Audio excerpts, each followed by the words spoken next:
quero saudar a todos com a paz do nosso Senhor e Salvador Jesus Cristo. Toda honra e toda glória seja dada ao nosso Deus. Eu quero estar lendo um texto bíblico que me chamou muito a atenção na palavra de Deus, que está no livro de Cantares, no livro de Cantares. É uma palavra bem conhecida, né? O livro de Cantares, Cantares 2, o verso 15, né? Cantares 2 e o verso 15. Vou estar lendo aqui a palavra do Senhor Jesus, para que esta palavra seja plantada aí como semente no coração dos nossos queridos, amados irmãos em Cristo Jesus. Amém? Louvado seja Deus. Cantares, capítulo 15, diz assim a palavra do Senhor. Diz assim a palavra do Senhor. Preste bem atenção para que você ouça a palavra de Deus e que você possa estar recebendo a revelação desta palavra para a tua vida e que o Senhor possa estar te abençoando de uma forma poderosa. Amém? Diz assim: apanha-me as raposas, as raposinhas que faz mal às vinhas, porque as nossas vinhas estão em flor. Apanha-me as raposas e as raposinhas que faz mal às vinhas, porque as nossas vinhas estão em flor. O interessante aqui é que Salomão, ele está falando aqui literalmente, está falando literal, porque a raposa é um animal que vem aí da origem, né, da espécie canina, né, da espécie canina. E ela entra dentro de uma roça, onde tem ali plantação de vinha, ela vai estragar, ela vai estragar. Ou seja, ela vai destruir ali a vinha, né? E a Bíblia vai nos afirmar a respeito disso aí, que Salomão diz assim: apanha-me as raposas e a raposinha. Ou seja, tanto aqui, primeiro aqui raposa, quer dizer, já é um animal adulto, né? Mas vai dizer também a respeito dos raposinhos, são os filhotes, né? São filhotes, que faz mal, né? Que faz mal à vinha. E eu quero aqui sintetizar ou até mesmo fazer uma analogia ou uma simbologia a respeito aqui da raposa, que representa aqui a raposa representa aqui um demônio, né? Um maioral, e as raposinhas são demônio que está abaixo dele de uma hierarquia satânica, e que faz mal à vinha. Satanás nos diz lá em João capítulo 10, o verso 10, a Bíblia diz que o diabo veio para matar, roubar e destruir. Essa é a função, essa é a função do diabo. Essa também é a função da raposa, destruir a vinha. E a vinha aqui representa aqui a igreja. A igreja representa aqui a igreja sendo plantada no reino de Deus, e a igreja está dando seus frutos, está dando seus frutos. Os frutos aqui, tem dois tipos de espécie aqui, ou seja, o fruto, e também está falando também a respeito da flor.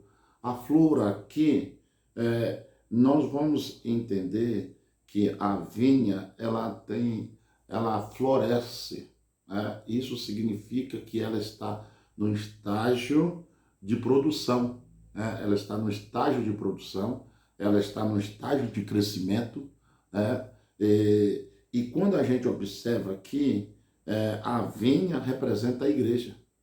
A vinha representa a igreja. A igreja, ela tem que ter esse perfil de crescimento e de florescimento. De que forma que ela vai crescer? Ou seja, fazendo a obra de Deus, pregando o evangelho, anunciando o evangelho, para as pessoas que ainda não conhecem a Cristo. Mas a Bíblia nos vai dizer também que a vinha está em flor. Flor quer dizer, a vinha está totalmente em produtividade. A igreja está em produtividade, certo? Então, quando a gente observa a respeito disso aqui, a Bíblia está falando a respeito que a raposa, ela é uma espécie, simbolicamente falando, do diabo. Ou seja, expulsa ela da vinha e ela retorna de novo, certo? Se o pastor, os cristãos, os servos de Deus não ficarem atentos nos seus trabalhos, nas suas atividades eclesiásticas, na sua atividade espiritual, tem que estar em vigilância, tem que estar orando, tem que estar buscando a Deus, tem que estar em jejum, certo? Para expulsar essas raposas do meio da vinha de Deus, né? Mas o interessante é que a Bíblia nos vai falar a respeito também, não somente aqui nesse texto. Esse texto não é somente um texto isolado. Nós vamos observar também que a Bíblia nos vai falar a respeito de outras raposas. A Bíblia nos vai dizer em Juízes capítulo 4, ou melhor, capítulo 15, o verso 4, vai dizer que Sansão aqui pega 300 raposas e amarra uma no cabo, certo? Eu vou estar até lendo aqui o livro de Juízes, capítulo 15, e o verso 4 vai falar a respeito aqui de Sansão fazendo essa proeza aí com as raposas e colocando fogo, certo? Então, vamos estar lendo aqui o livro de Juízes para a gente entender melhor o que Deus quer falar conosco, o que Deus quer se revelar, o que Deus quer manifestar a presença dele sobre as nossas vidas através desta palavra.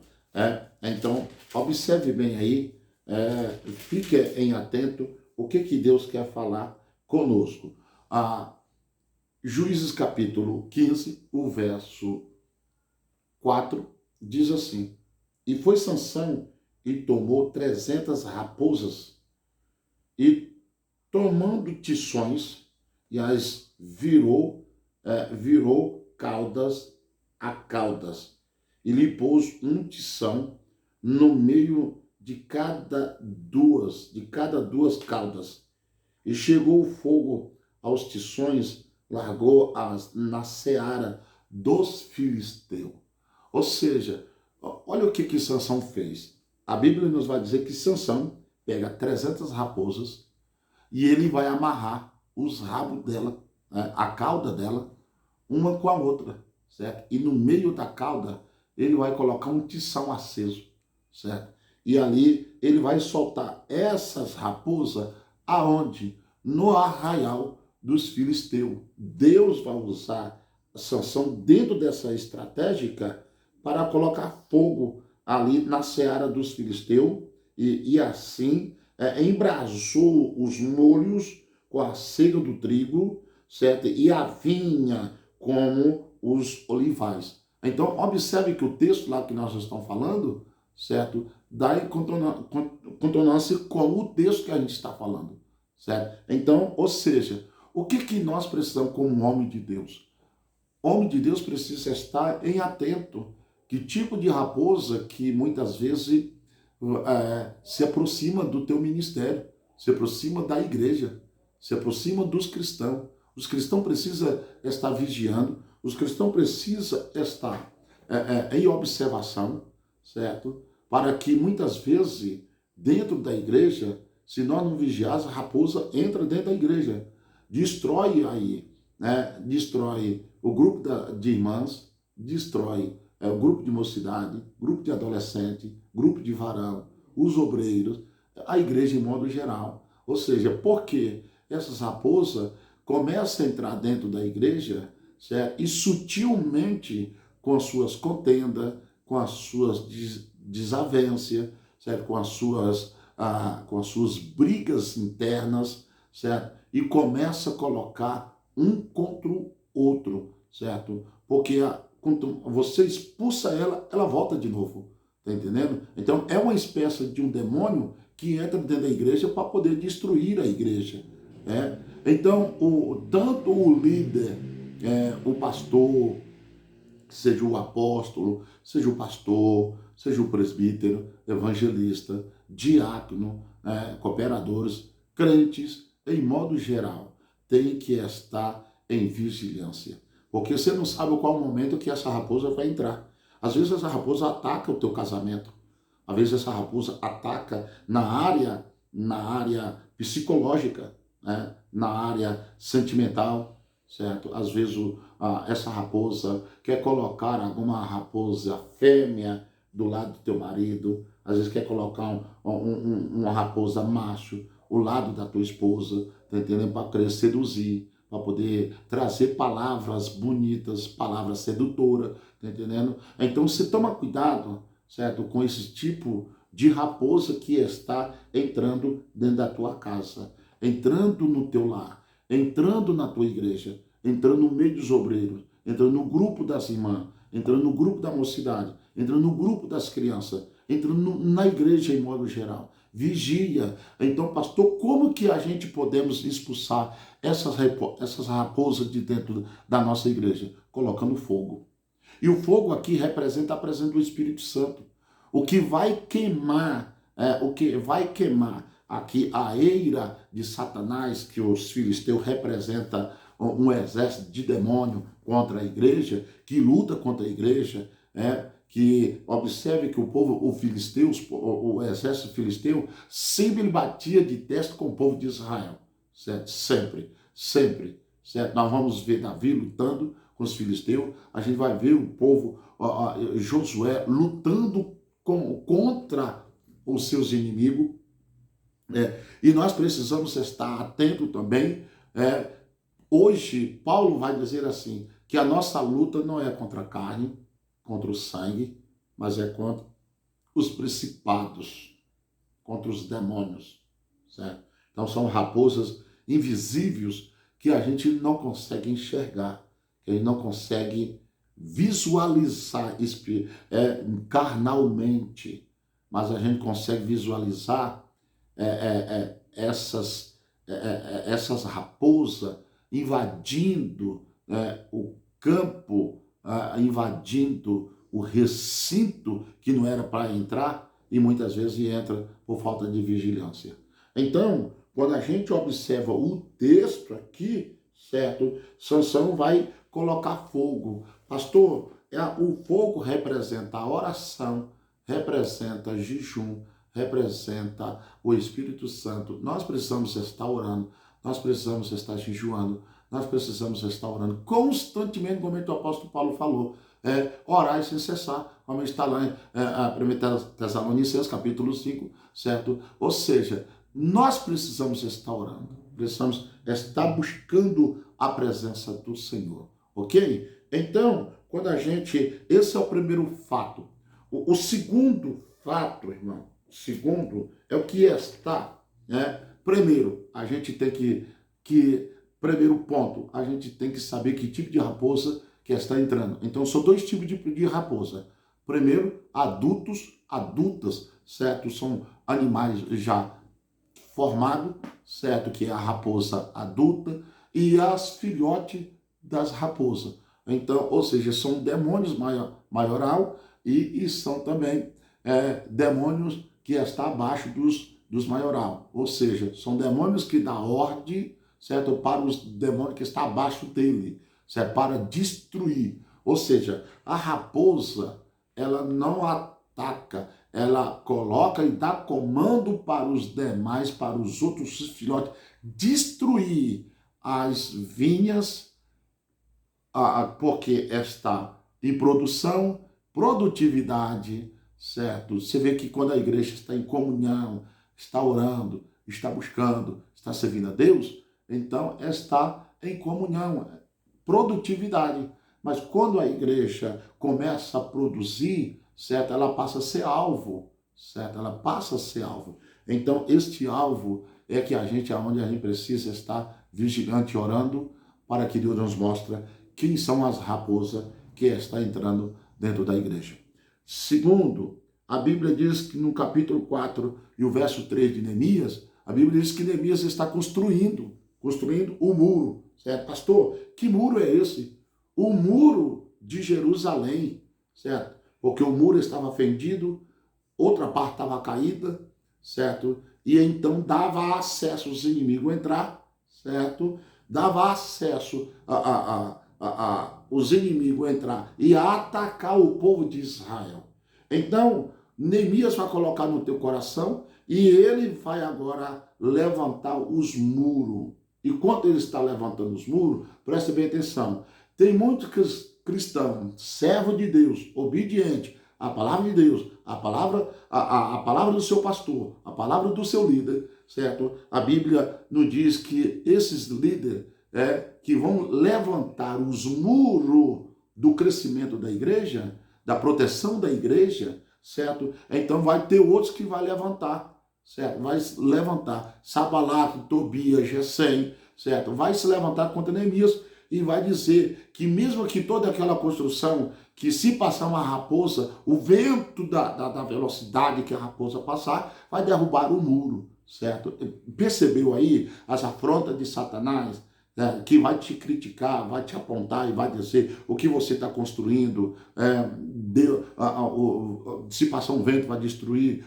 Isso são inveja, irmão. São inveja do teu trabalho, são inveja da obra que você está fazendo, são inveja do que Deus colocou na tua mão para poder fazer. A minha fala para você é: continue fazendo, não pare, continue. Vai até o fim, ok? Vai até o fim. Quando você chegar ao fim, você vai olhar para trás e você vai ver sua obra construída. Você vai ver sua obra acabada, certo? Você vai ver a tua obra e vai trazer uma alegria no teu coração e você dizer: graças a Deus, eu terminei a obra, certo? Então a Bíblia nos vai dizer que Ezequiel vai dizer assim: eu procurei um homem para estar tapando a brecha do muro e não achei. Ele procurou no meio do sacerdote, não achou. Procurou no meio dos levitas, não achou. Procurou no meio dos reis, não achou. Procurou no meio dos profetas e não achou. Então, os muros de Jerusalém estão destruídos. Mas Deus achou um, foi Neemias, para construir os muros, para levantar os muros. Então, quando a Bíblia nos faz dizer, interessante que Ezequiel capítulo 13 e o verso 4, interessante isso aqui, que eu vou estar procurando, vou procurar o texto aqui, preste bem atenção, Ezequiel capítulo 13, Ezequiel capítulo 13, por isso que eu gosto de ler a Bíblia, para que a gente medite na palavra do Senhor, Ezequiel capítulo 13, o verso 4 diz assim: os teus profetas, ó Israel, são como raposas no deserto, certo? Que vergonha. Os profetas de Deus, irmão, estavam com a mente raposa. Aonde, pastor? No deserto, certo? Gente do céu. E ele vai dizer: não subiste as brechas, não subiste as brechas, nem reparaste a fenda da casa de Israel, para estar na peleja no dia do Senhor. Irmão, isso são obreiros, crentes, que na sua vida espiritual, a sua casa espiritual está com brecha, a fenda está aberta. Está na hora de você fechar a sua porta, está na hora de você fechar as suas brechas, está na hora de você fechar as suas fendas, nas fendas espiritual, nas fendas no meio da tua família, no meio da tua vida espiritual, sentimental, física. Muda isso.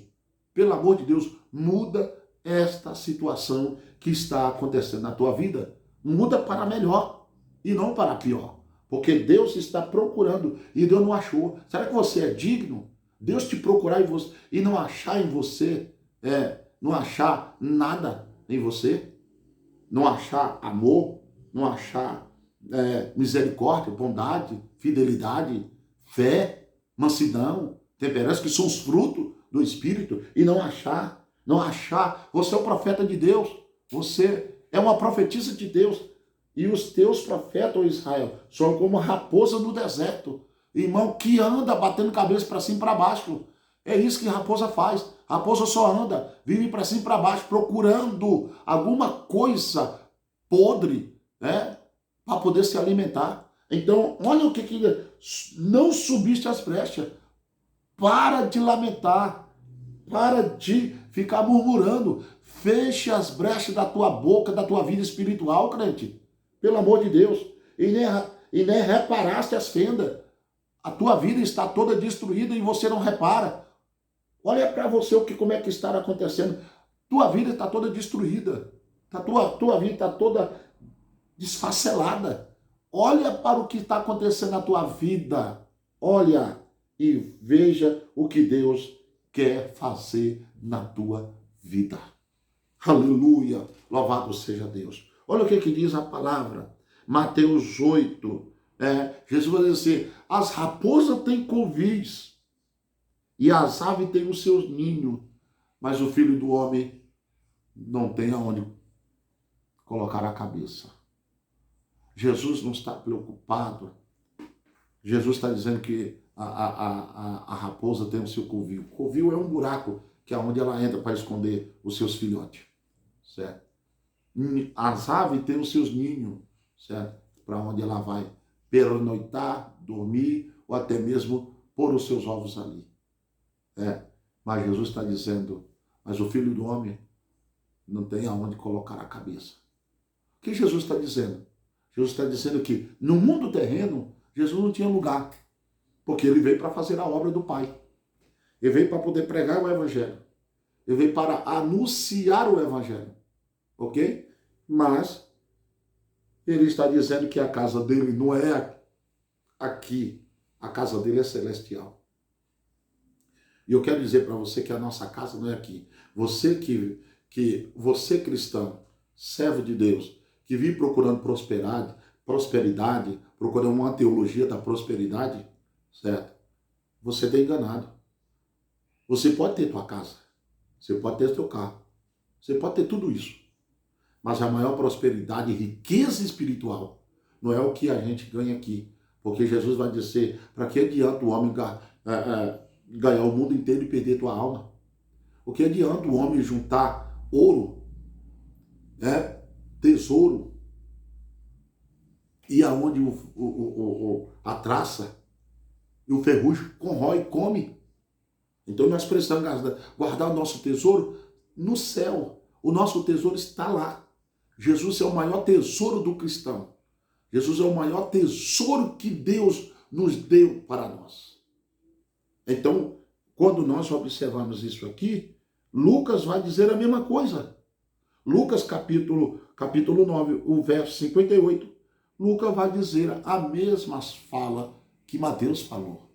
Ok? Então, quando a gente observa, irmão, a palavra de Deus, ela tem uma resposta poderosa para a minha vida e para a tua. Então, nesta noite, receba esta palavra. Que Deus continue te abençoando. Deus continue fortalecendo a sua vida espiritual, a tua vida espiritual, a tua vida física, a tua família, teu esposo, tua esposa, seus filhos, seu trabalho. Deus te prospere no trabalho. Deus te prospere dentro da tua casa. Que Deus abençoe sua família. Que Deus prospere grandemente a tua família. A tua família é o maior tesouro do céu que Deus já te deu. Ame os teus filhos, ame em primeiro lugar a Deus, ame em segundo lugar a tua esposa e ame em terceiro lugar os teus filhos. Em quarto lugar, ame o ministério que Deus te deu. É um ministério lindo, ministério, eu sei que é um ministério que vem a crescer, um ministério que é onde Deus coloca a mão e faz de tudo na tua vida ser próspero. Que Deus te abençoe, que esta palavra seja guardada no teu coração. Amém? Oramos ao Senhor. Pai, eu te agradeço, Jesus, por esta palavra. Uma palavra que o Senhor colocou no meu coração, para o coração de muitos ouvintes, não somente aqui, Senhor, mas no mundo inteiro, que é onde tiver um servo, onde tiver uma serva de Deus, onde tiver um homem de Deus, uma mulher de Deus, que esta palavra alcance ele, alcance ela e seja abençoado em nome de Jesus, em nome de Jesus, em nome de Jesus. Amém? Que Deus abençoe em nome do Senhor Jesus.